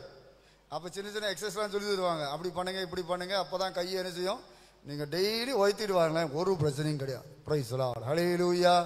கர்த்தர் உங்களை ஆசீர்வதிப்பாராக. சார், இன்னொன்று இதே போல ஒரு ஜெயம் நம்முடைய கர்த்தராகிய இயேசு கிறிஸ்துவுடைய வாழ்க்கையிலே மத்தேயின் சுவிசேஷம் 27ஆம் அதிகாரத்தையும் மார்க்கின் சுவிசேஷம் 15ஆம் அதிகாரத்தை நீங்க வாசிக்கதான வேளையில் இயேசு கிறிஸ்துவை சிலுவையில் அறையும்படி பிலாத்து ஒப்பு கொடுத்தான் என்று நாம் படிக்கிறோம். இந்த சிலுவை என்று சொல்லி நம்ம பார்க்கிறோம். நமக்கு நன்றாய் தெரியும். சோத்ரா, 2 கையும் இப்படி உயர்த்தி என்ன செய்திருக்கும்? வைத்திருக்கும். மோசேக்கு ஆரோனும் ஊரும் இருந்தார்கள். ஆனா இயேசுவுக்கு அப்படி யாரும் கிடையாது. 2 கைகளிலும் ஆணிகள் அடிக்கப்பட்டு அவருடைய கை அப்படியே தொங்கிக் கொண்டு இருக்கிறது. அந்த மரத்திலே தூக்கி நாட்டப்பட்டு அவருடைய அந்த சரீரத்தை இப்படி சொல்வார்கள். சோத்ரம், ரொம்ப விவரிக்க போகல. அந்த நடு தண்டிலே அந்த குறுக்கு கம்பிலே அப்படி கட்டி தூக்கி எடுப்பார்கள். சோத்ரம், தூக்கி எடுத்து இந்த காலை ஒரு காலுக்கு மேல் ஒரு கால் வைத்து ஒரு அடி கேப்புக்கு அப்படி தூக்கி வைத்து அந்த சரீரத்திலிருந்து அப்படி தொங்கி விடுவார். ஏனென்றால் இந்த மொத்த பாடி கீழே அப்படியே வெயிட்ல என்ன செய்யும்? அந்த ஆணியில இறங்கும். சோத்ரம், இந்த சரீரம் அப்படியே தொங்கி கொண்டு இருக்கும். இந்த மனுஷன் சிலுவையில் அறைபட இப்படி ஸ்விங் ஆகி கொண்டே இருக்க வேண்டும். அவனுடைய கீழே ஆணியில இப்படி இருக்கிறனால பலத்தினால மேலே எழும்ப வேண்டும். இந்த கை அப்படியே ஆணியில தொங்கி கொண்டு இருக்கும். இதுதான் உண்மையான சிலுவை. இந்த சிலுவையிலே கையை வைத்தினவராக சுமார் 3 மணி நேரம் எந்த ஒரு சப்போர்ட்டும் இல்லாம கர்த்தராகிய இயேசு கிறிஸ்து சிலுவையிலே தொங்கினார். Price the lord. ஹல்லேலூயா, ஹல்லேலூயா. உயிர்த்தெழுந்த இயேசு இந்த சிலுவையிலே இருந்து மரித்து அடக்கம் பண்ணப்பட்டு உயிர்த்தெழுந்த இயேசு தன்னுடைய கையில் உள்ளதான அந்த காயங்களை காட்டுகிறார், காலில் உள்ள காயங்களை காட்டுகிறார்.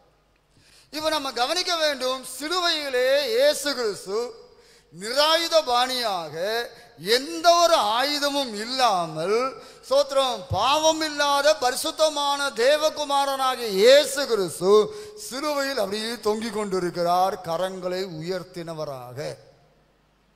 இப்படி தொங்கிக் கொண்டிருக்குதானே இந்த இயேசு கிறிஸ்து, இதற்கு முன்னமே அவர் கெத்செமனே தோட்டத்தில் ஜெபம் பண்ணுகிறார். எபிரேய நிருபம் 5ஆம் அதிகாரம் 7ஆம் வசனத்தில் தம்மை மரணத்திலிருந்து விடுவிக்க வல்லமை உள்ளவரை நோக்கி பலத்த சத்தத்தோடும் கண்ணீரோடும் அவர் ஜெபம் பண்ணினார்.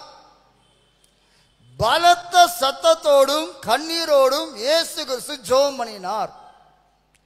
இதே சம்பவத்தை லூக்காவின் சுவிசேஷம் 22ஆம் அதிகாரம் 40ஆம் வசனம் முதல் 46ஆம் வசனம் வரைக்கும் நம்ம வாசிக்கதான வழியில் வியாகுலப்படுகிறார். அவருடைய ஆத்துமா மரணத்துக்கு ஏதுவான வேதனை கொண்டிருக்கிறது. வியாகுலப்பட்டு அவர் ஜெபம் பண்ணுகிறார்.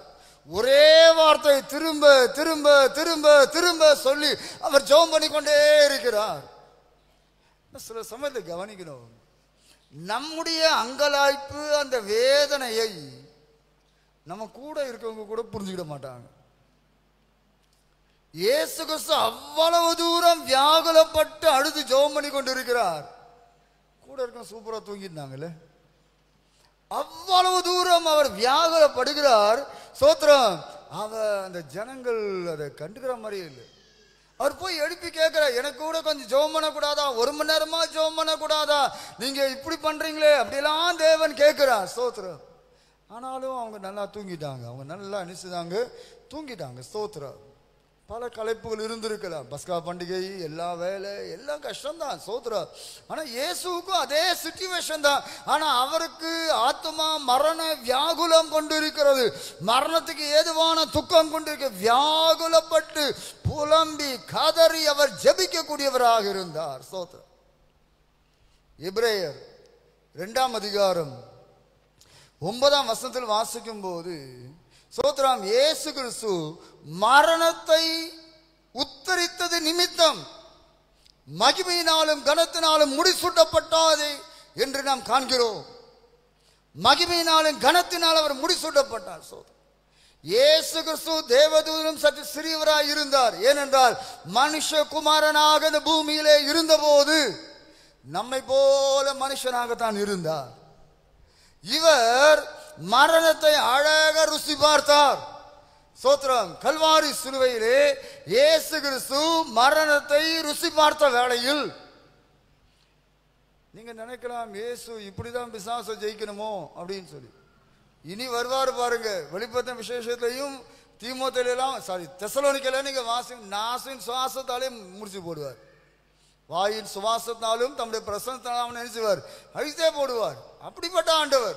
ஆனா மனுஷகுமாரனா இருக்கும்போது நம்மை போல பாடுல மனுஷனா இருந்தபடினால், நம்மை போல மாம்சமும் ரத்தமும் உடையவராய் இருந்தபடியால் சோத்ரம், மனிதன் பிசாசிடத்தை இழந்து போனதை, மனிதன் பிசாசிடத்தை விற்று போட்டதை மீட்டெடுக்க வேண்டும் என்று சொன்னால், அந்த பிசாசை ஜெயிக்க வேண்டும் என்று சொன்னால் நேரடியாக பிசாசோடு அவர் யுத்தம் பண்ண வேண்டியது அவசியம். எந்த ஒரு சப்போர்ட்டும் இல்லாம, பிரைஸ் தி லார்ட், ஹல்லேலூயா, எந்த சப்போர்ட்டும் இல்லாம, யாருடைய உதவியும் இல்லாம தானியாக மனுஷன் போராடக்கூடியவராய் இருந்தார். Price the lord, hallelujah. இந்த இயேசு சிலுவையிலே மரிக்கிற வேளையில் சில விஷயங்கள் நடக்கிறது பாருங்க. எபேசிய நிருபம் 2ஆம் அதிகாரம் 16ஆம் வசனத்தை நாம் வாசிக்கதான வேளையில், பகையை சிலுவையினால் கொன்று, பகையை சிலுவையினால் கொன்று. இந்த பகை எங்க தொடங்கிச்சு தெரியுமா மனுஷனுக்கு? ஆதியாகம புத்தகம் 3ஆம் அதிகாரத்திலே நான் வாசிக்கதான வேளையில் ஆண்டவர் அழகா சொன்னார், உன் வித்துக்கும் அவன் வித்துக்கும் பகை உண்டாக்குவேன். சோத்ரம். அங்க தொடங்கின பகை, அங்க தொடங்கின பகை முதல் மனுஷன் பாவம் செய்த காலத்தில் இருந்து தொடங்கின அந்த பகை. சோத்ரம். அப்பா, கல்வாரி சிலுவையில் இயேசு கிறிஸ்து அந்த பகையை கொன்று போட்டார். பிரைஸ் தி லார்ட், ஹல்லேலூயா. நீங்க ரட்சிக்கப்பட்ட தேவ ஜனங்களாகிய நமக்கு நல்லா தெரிய வேண்டும், தேவ ஜனங்களாகிய நமக்கு இயேசு சிலுவையினால் பகையை கொன்றார். நம்ம தைரியமா சொல்லணும், ஏன் உள்ளத்துல ஒருவர் மேலும் எந்த ஒரு பகையும் இல்லை. பிரைஸ் தி லார்ட், ஹல்லேலூயா. பகையை பகையாக நின்ற பிரிவினையாகிய நடுசுவரை தகர்த்து, பகையாக நின்ற பிரிவினையாகிய நடுசுவரை தகர்த்து. எபேசியர் 2:14. அப்ப நம்ம கவனிக்க வேண்டும், அந்த பகையை இயேசு தகர்த்தார். தகர்த்தது மாத்திரமல்ல, பகையை சிலுவையினாலே கொன்றார். இன்றைக்கு சிலுவையை விசுவாசிக்கிற தேவ ஜனங்கள், சிலுவையினால் மீட்கப்பட்ட தேவ ஜனங்களாகிய நம்முடைய உள்ளத்தில் பகை இருக்கக்கூடாது. பிரைஸ் தி லார்ட், ஹல்லேலூயா. என் உள்ளத்துல ஒரு பகை இல்லைன்னு சொல்றாங்க, ஒரு அல்லேலூயா சொல்லாமா? மீதியெல்லாம் ஆண்டவரே.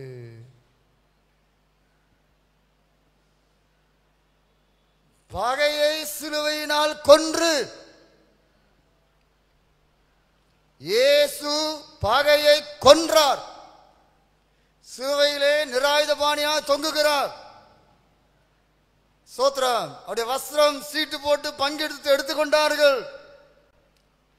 எந்த உதவிக்கு யாரும் இல்லை. 3 ஆணிகளை தொங்கிக் கொண்டிருக்கிறார்.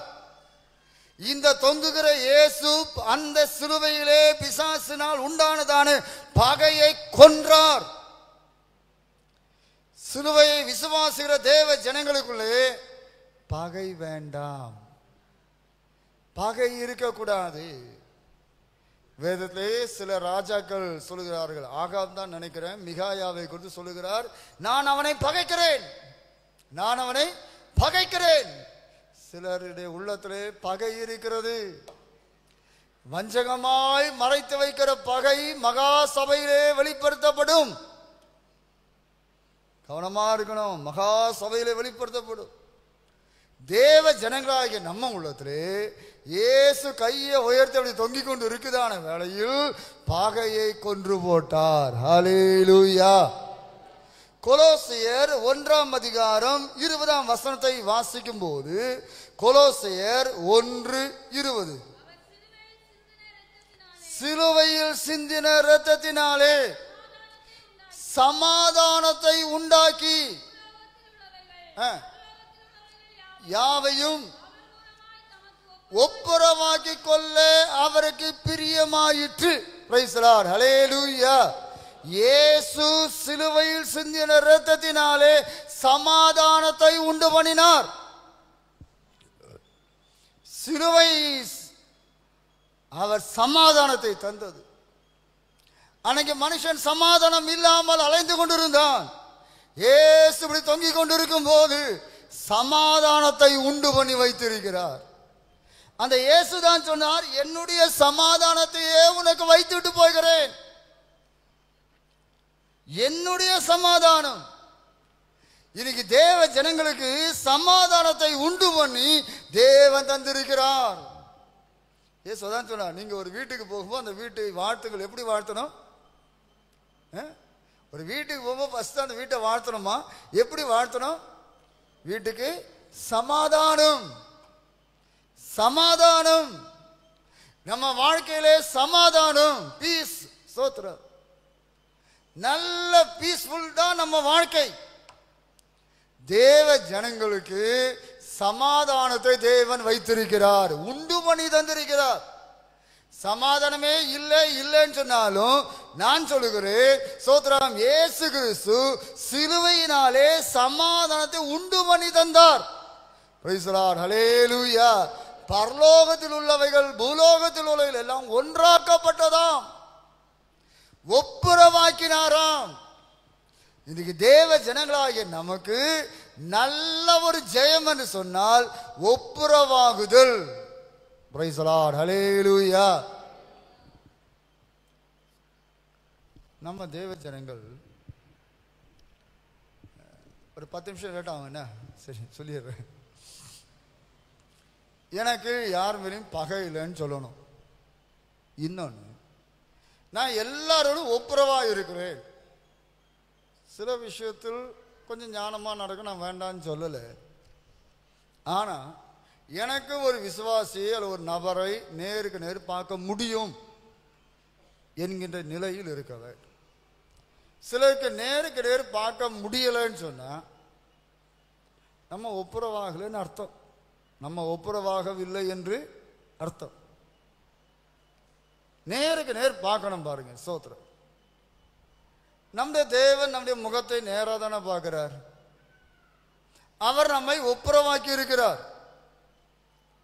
இயேசு சொல்லுவார், நிருபத்தில் நம்ம வாசிக்கிறோம், யோவான்ல, காணாத தேவனுக்கு அன்பு கூறலாம், பிரச்சனையே இல்லை. அவர் எங்க இருக்கான்னு தெரியாதப்பா. காணாத தேவன் என்ன செய்யலாம்? அன்பு கூறலாம். காண்கின்ற சகோதரனை பார்க்கும்போது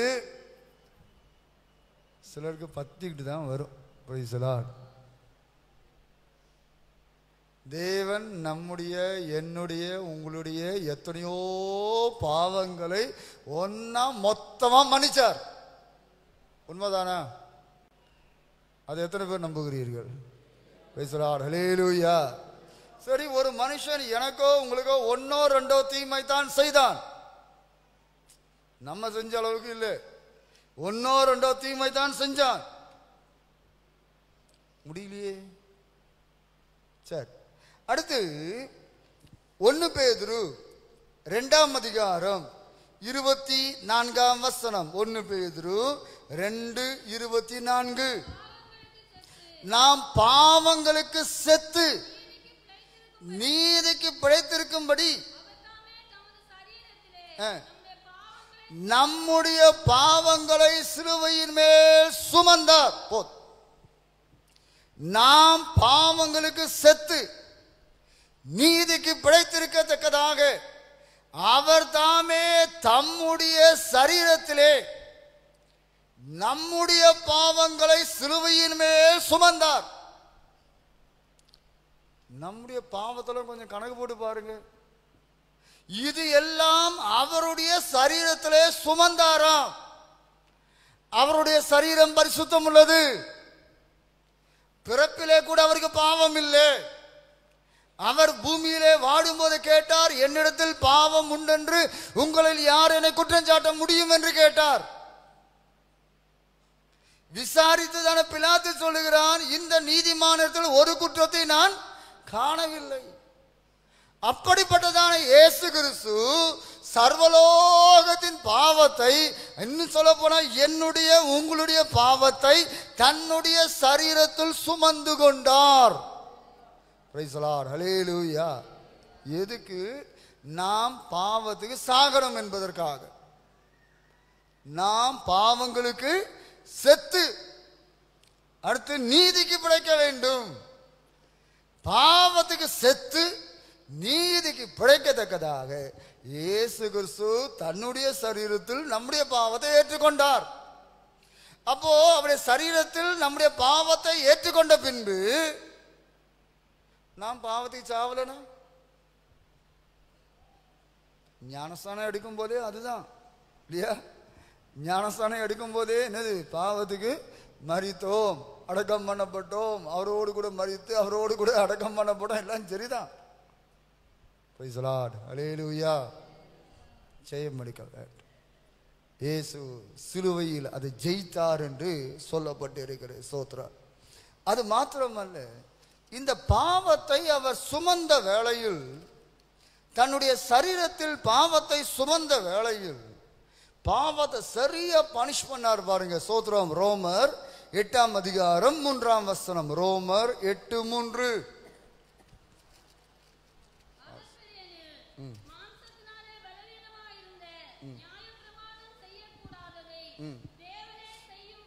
தேவனே செய்யும்படிக்கு தம்முடைய குமாரனை பாவ மாம்சத்தின் சாயலாகவும் பாவத்தை போக்கும் பலியாகவும் அனுப்பி மாம்சத்திலே பாவத்தை ஆக்கினைக்குள்ளாக தீர்த்தார். சரியா பனிஷ் பண்ணிட்டார். பிரைஸ் தி லார்ட், ஹல்லேலூயா. தன்னுடைய சரீரத்திலே பாவத்தை சுமந்த இயேசு அந்த பாவத்தை ஆக்கினைக்குள்ளாக தீர்த்தார். தேவன் ஆக்கினைக்குள்ளாக பாவத்தை தீர்த்து முடிச்சாச்சு. தேவன் ஆக்கினைக்குள்ளாக தீர்த்த பின்பு நம்மை ஆக்கினைக்குள்ளாக தீர்க்கிறவன் யார்? தேவன் தெரிந்து கொண்டவன் மேல் குற்றம் சாட்டுகிறவன் யார்? தேவன் நம்பட்சத்தில் இருக்கும் போது நமக்கு விரோதமாக இருப்பவன் யார்? அப்படிதான் பவுல் தொடர்ந்து கேட்டுக்கொண்டு வருவார். ஹல்லேலூயா. அப்ப நம்ம வாழ்க்கையில கவனிக்கணும், நம்ம வாழ்க்கையிலே போராடின பாவம், ஜெயிக்கவே முடியாதுன்னு சொன்ன பாவத்தை பார்த்து சொல்ல வேண்டும், ஏ பாவமே, உன்னை ஏற்கனவே இயேசு சிலுவையிலே சுமந்தாச்சு, உன்னை சரியா பனிஷ் பண்ணியாச்சு, உன்னை ஆக்கினை தீர்த்தாச்சு, உனக்கு எனக்கு சம்பந்தம் இல்லைன்னு சொல்ல வேண்டும். பிரைஸ் தி லார்ட், ஹல்லேலூயா. பாவத்தை இயேசு ஜெயித்தார். பாவத்தை இயேசு சிலுவையிலே இது அப்படி கையை உயர்த்தி அப்படி சிலுவையிலே தொங்கும் போது பாவத்தை அழகாக இயேசு ஜெயித்தார். மாத்திரமல்ல, கொலோசையர் 2ஆம் அதிகாரம் 14-15 வசனங்கள்.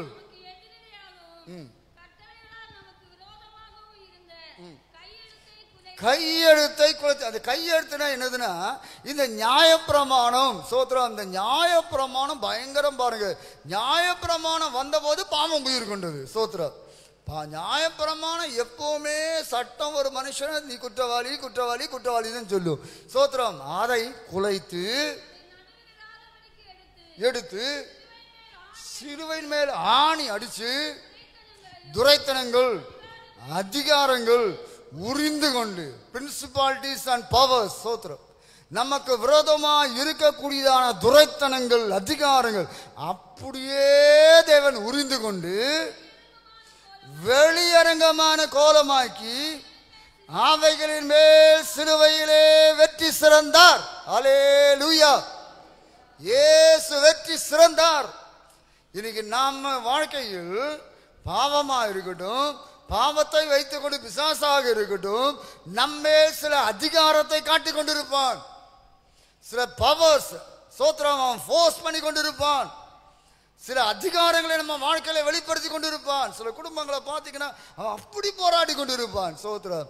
ஆனா நமக்கு தெரியணும், எங்க பைபிள தெளிவா எழுதி இருக்கிறது, அவன் கிட்ட இருந்த அத்தனையும் ஆண்டவர் மொத்தமா உறிஞ்சு கொண்டார். பிரைஸ் தி லார்ட், ஹல்லேலூயா. அவன்கிட்ட ஒண்ணும் கிடையாது. அத்தனையும் உரிந்து கொண்டு சிலுவையிலே வெற்றி சிறந்தார். ஹல்லேலூயா. வெற்றி சிறந்தது மாத்திரமல்ல, அவங்கிட்ட இருந்த எல்லாத்தையும் அங்க ஆணி அடிச்சு போட்டாச்சு. அவன்கிட்ட என்னென்ன அதிகாரம் இருந்ததோ, சோத்திரம், என்னென்ன அதிகாரம் மனுஷன் இழந்து போனானோ, சோத்திரம், மனுஷனுக்கு தான் எல்லா அதிகாரம் கொடுத்திருந்தார். இவன் ஏமாத்தி வாங்கிட்டான். வாங்கின அந்த அதிகாரங்களை சிலுவையிலே ஆணி அடிச்சு போட்டார். பிரைஸ் தி லார்ட், ஹல்லேலூயா. இப்ப நம்ம கவனிக்க வேண்டும், நம்ம வாழ்க்கையில் பிசாசு எங்கெங்க அதிகாரத்தை காட்ட முடியும் என்று நினைத்திருந்தானோ அத்தனையும் இயேசு சிலுவையிலே உறிஞ்சிட்டார். அவன்கிட்ட ஒன்னும் இல்லாம உறிஞ்சிட்டார். நிராயுதபாணியாக அவனை மாற்றிட்டார். பிரைஸ் தி லார்ட், ஹல்லேலூயா. அப்படியே சிலுவையிலே ஆணி அடித்து இயேசு ஜெயம் எடுத்தார். பிரைஸ் தி லார்ட், ஹல்லேலூயா. எனக்கு அதுதான் பிளஸ் பாயிண்ட். என்னன்னா, நமக்கு ஜெயம் கொடுக்கிற தேவனுக்கு ஸ்தோத்திரம். நம்மிடத்தில் அன்பு கூறுகிற நம்முடைய கர்த்தராகிய இயேசு கிறிஸ்துவினாலே முற்றுமுடிய நாம் ஜெயம் எடுக்கிறோம். ஹல்லேலூயா. அப்போ நான் தோக்க வேண்டிய அவசியமே கிடையாது. பிசாசு ஒரு மனுஷ வாழ்க்கையில் என்னென்ன அதிகாரத்தை பயன்படுத்தி எப்படியெல்லாம் வேண்டிய பவரை காட்ட முடியுமோ அது அத்தனையும் இயேசு ஏற்கனவே என்ன செஞ்சிட்டாரா? உறிஞ்சிட்டார். அவன் கையில் ஒன்றும் கிடையாது. பிரைஸ் தி லார்ட், ஹல்லேலூயா, ஹல்லேலூயா. இப்போ நமக்கு தெரிய வேண்டும், என் மேலோ என் வாழ்க்கையிலோ என் குடும்பத்திலேயோ அவன் அதிகாரம் காட்ட முடியாது. ஏனென்றால் இயேசு அதெல்லாம் உரிந்து கொண்டார். வெளியரங்கமான கோலமாக சிலுவையின் மேலே ஆணி அடித்தார். சோத்திரம், அங்கேயே அவர் வெற்றி சிறந்தார். ஹல்லேலூயா. சிலுவையில் வெற்றி சிறந்ததான இயேசு நமக்கு இருக்கிறார். அந்த சிலுவையிலே கூட இயேசு கரங்களை உயர்த்தினவராகத்தான். சோத்திரம், அப்படியே மேலையும் கீழையும் சிங்காகி கொண்டு இருக்கும்போது சோத்திரம், இந்த பிசாசின் வல்லமைகளை அத்தனை உரிந்து கொண்டு அவருடைய கையில ஆணிகள் அடிக்கப்பட்டது போல இந்த பிசாசுடைய வல்லமைகள் அதிகாரம் எல்லாம் ஆணி அடிக்கப்பட்டு அப்படி அவருடைய பாதத்தின் கீழாக்கி போட்டார். ஹல்லேலூயா. சகலத்தையும் அவருடைய பாதத்துக்கு கீழாக தேவன் கொண்டு வந்தார். ஹல்லேலூயா. இயேசு கிறிஸ்துவின் பாதத்துக்கு கீழாக சகலமும் என்ன செய்யப்பட்டு இருக்கிறது? கீழ்ப்படுத்தப்பட்டு இருக்கிறது. சோத்ரம். அப்போ நமக்கு தெரிய வேண்டும், சோத்ரம், அந்த தேவன் சகலத்தையும் கீழ்ப்படுத்திட்டார். சகலத்தை என்ன செய்தார்? கீழ்ப்பதை அவர் ஜெயித்தார். இப்போ எனக்கும் உங்களுக்கும் என்னவென்றால், சோத்ரம், நம்மிடத்தில் அன்பு கூறுகிறதான அந்த கர்த்தராகிய இயேசு கிறிஸ்துவினாலே சோத்ரம் நமக்கு ஜெயம் கொடுக்கிற தேவனுக்கு சோத்ரம். இயேசு சிலுவையிலே ஜெயித்தது மாத்திரமல்ல, மரித்து அடக்கம் பண்ணப்பட்ட போது பாதாளத்துக்கு இறங்கி போனார். சோத்திரம், பாதாளத்துக்கு இறங்கி போனார். இந்த பாதாளம் பயங்கரம் பாருங்க. சோத்திரம், பாதாளம் வேதம் சொல்லுகிறது, பாதாளம் ஆ என்று திறந்து கொண்டு இருக்குமாம். சோத்திரம், பாதாளம் எதிராலும் நிரம்புறதில்லை, ஆண் திறந்துட்டு இருக்கு. சோத்திரம். இன்னொன்று ஆண்டவர் சபைக்கு சொல்லும்போது பாதாளத்தின் வல்லமைகள் சபையை மேற்கொள்வது இல்லை. சோத்திரம், ஏன்னா பாதாளத்தில் இறங்கி போகும்போது சோத்திரம் பிசாசு நினைத்திருக்கும், பாதாளத்தின் வல்லமைகள் பிசாசு அடைக்க வச்சு இயேசுவை அடைக்க வைத்தலான்னு சொல்லி அப்படியே நிற்கும் போது அந்த பாதாளத்திலிருந்து பிசாசின் வல்லமையை எல்லாம் ஜெயித்தவராக, மரணத்தை ஜெயித்தவராக, பாதாளத்தை ஜெயித்தவராக, உலகத்தை ஜெயித்தவராக, பிசாசை ஜெயித்த வெளியே வந்தார். ஹல்லேலூயா. இயேசு உயிர் தெழுந்த வேளையில் சோத்திரம், இதுவரைக்கும் இந்த மரணத்துக்குள்ளே போய் இந்த பாதாளத்துக்குள்ளே போன ஒருத்தனை வெளியே விடவில்லை. ஆனா இந்த இயேசு கிறிஸ்து சோத்திரம், பாவம் இல்லாமல் பரிசுத்தமாய் வந்ததான இயேசு கிறிஸ்து, சிலுவையில் வெற்றி சிறந்த இயேசு கிறிஸ்து, பாவத்தை வெற்றி சிறந்த இயேசு கிறிஸ்து, பிசாசின் வல்லமைகளை உரிந்து கொண்டு ஆணி அடித்த இயேசு கிறிஸ்து பாதாளத்தில் இறங்கி அங்கேயும் ஜெயிச்சவராய் வந்தார். ஹல்லேலூயா. இந்த பிசாசு இதுக்கு மேல அவரை ஜெயிக்க முடியும். பாதாளத்தின் வல்லமை அவரை மரணத்தின் உபாதியின் கட்டுகள் அவரை பிடித்து வைக்க முடியவில்லை. சோத்திரம், எவ்வளோ உபாதியின் கட்டு போட்டு அப்படி கட்டி வைக்கலான்னு பார்த்தா, ஆனா ஒன்றும் முடியவில்லை. எல்லாவற்றையும் ஜெயித்தவராக இயேசு வெளியே வந்தார். ஹல்லேலூயா. இயேசு வெளியே வந்தது மாத்திரமல்ல, அவர் பரலோகத்துக்கு ஏறி போனார். ஹல்லேலூயா. அத்தனை வல்லமையை கீழ்ப்படுத்தினவராக பரலோகத்துக்கு ஏறி போன இயேசு கிறிஸ்து இன்றைக்கு எனக்காக உனக்காக அந்த ஜெயத்தை கொடுக்கும்படியாக பரிந்து பேசக்கூடியவராயிருக்கிறார். ஹல்லேலூயா. சோத்ரம், அவருடைய ஜெயம், அவருடைய ஜெயம் நமக்கு சொந்தமாய் தருகிறார். அதான் சொன்னார், நீங்க என் நாமத்தை என்ன வேணா கேளுங்க, என் நாமத்தான பிசாசை கட்டுங்க, என் நாமத்தால பிசாசை துரத்துங்க என்னெல்லாம் சொல்லி தந்துட்டு போனார். ஏன்னா அவர் உயிரோடு இருக்கார், அவர் ஜெயித்தார். ஹல்லேலூயா. இன்னைக்கு நம்ம வாழ்க்கையில் தெரிய வேண்டும், இயேசு ஜெயித்தார். ஹல்லேலூயா. சிலுவையிலே இயேசு ஜெயித்தார். சோத்ரம். கரங்களை விரித்து பிடித்தவராகிய இயேசு அந்த சிலுவையிலே ஜெயித்தார். சோத்ரம். அந்த ஜெயத்தை நானும் நீங்களும் என்ன செய்ய வேண்டும், பெற்று அனுபவிக்க வேண்டும். இனி இயேசு பூமிக்கு திரும்ப வருவார். வரும்போது ரொம்ப சிம்பிளா ஜெயிப்பார். பாருங்க, வெளிப்பட்ட விசேஷம் 17ஆம் அதிகாரம் 14ஆம் வசனம். 17, 14. இனி வருவது தேவகுமாரனாய் வருவார். இப்ப முதல்ல வந்தது மனுஷகுமாரனாய் வந்தார். இனி தேவகுமாரனாய் இறங்கி வரும்போது வெளிப்படுத்தல் 17, 14.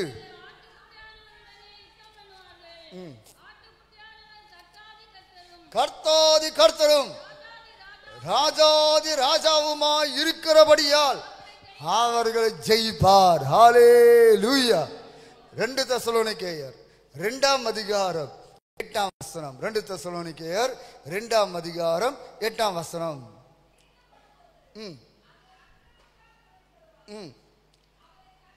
அவனை கர்த்தர் தம்முடைய வாயின் சுவாசத்தினால் அடித்து வருகையின் பிரசனத்தினால் நாசம் பண்ணுவார். Praise the lord. ஹல்லேலூயா. வெறும் சுவாசம் அப்படியே ஊற்றுவார், அப்படி தொலைச்சு போடுவார். ஜெயித்த இயேசு. அப்போ தேவகுமாரனாய் வரும்போது ரொம்ப நான் வாயின் சுவாசத்தினாலே ஊதி தள்ளி போடுவார். அதே சமயத்தில் இன்னைக்கு எனக்கும் உங்களுக்கும் பெரிய பிரிவிலேஜ் என்னவென்றால், இந்த பூமியில் நான் ஜெயம் பெற்றவனாய் வாழ முடியும். ஏனென்றால் இயேசு சிலுவையிலே ஜெயித்தார், பகையை கொன்று போட்டார். சோத்திரம். பாவத்தை ஜெயித்து விட்டார், பாதாளத்தை ஜெயித்து விட்டார், மரணத்தை ஜெயித்து விட்டார். இப்ப நம்ம கவனிக்க வேண்டும், என் வாழ்க்கையிலேயும் என் உலகத்திலேயும் நான் இருக்கிற இடத்துலையும் என் சபையிலேயும் குடும்பத்திலேயும் வீடுகளையும் இந்த பாதாளத்தின் வல்லமையோ பிசாசின் வல்லமையோ அவனுடைய துரைத்தனங்களோ அவனுடைய அதிகாரங்களோ ஒன்றும் செயல்பட முடியாதபடிக்கு, செயல் இல்லாதபடிக்கு தேவன் மாற்றி போட்டார். நான் அதை விசுவாசிக்கிறேன். எத்தனை பேரால் விசுவாசிக்க முடியும்? Praise the lord. ஹல்லேலூயா. அப்ப நமக்கு ஜெயம் கொடுக்கிற தேவனுக்கு ஸ்தோத்திரம். அப்ப நம்ம இப்ப மறுபடியும் வாசிப்போம். நம்முடைய கர்த்தராகிய இயேசு கிறிஸ்துவினாலே நமக்கு ஜெயம் கொடுக்கிற தேவனுக்கு ஸ்தோத்திரம்.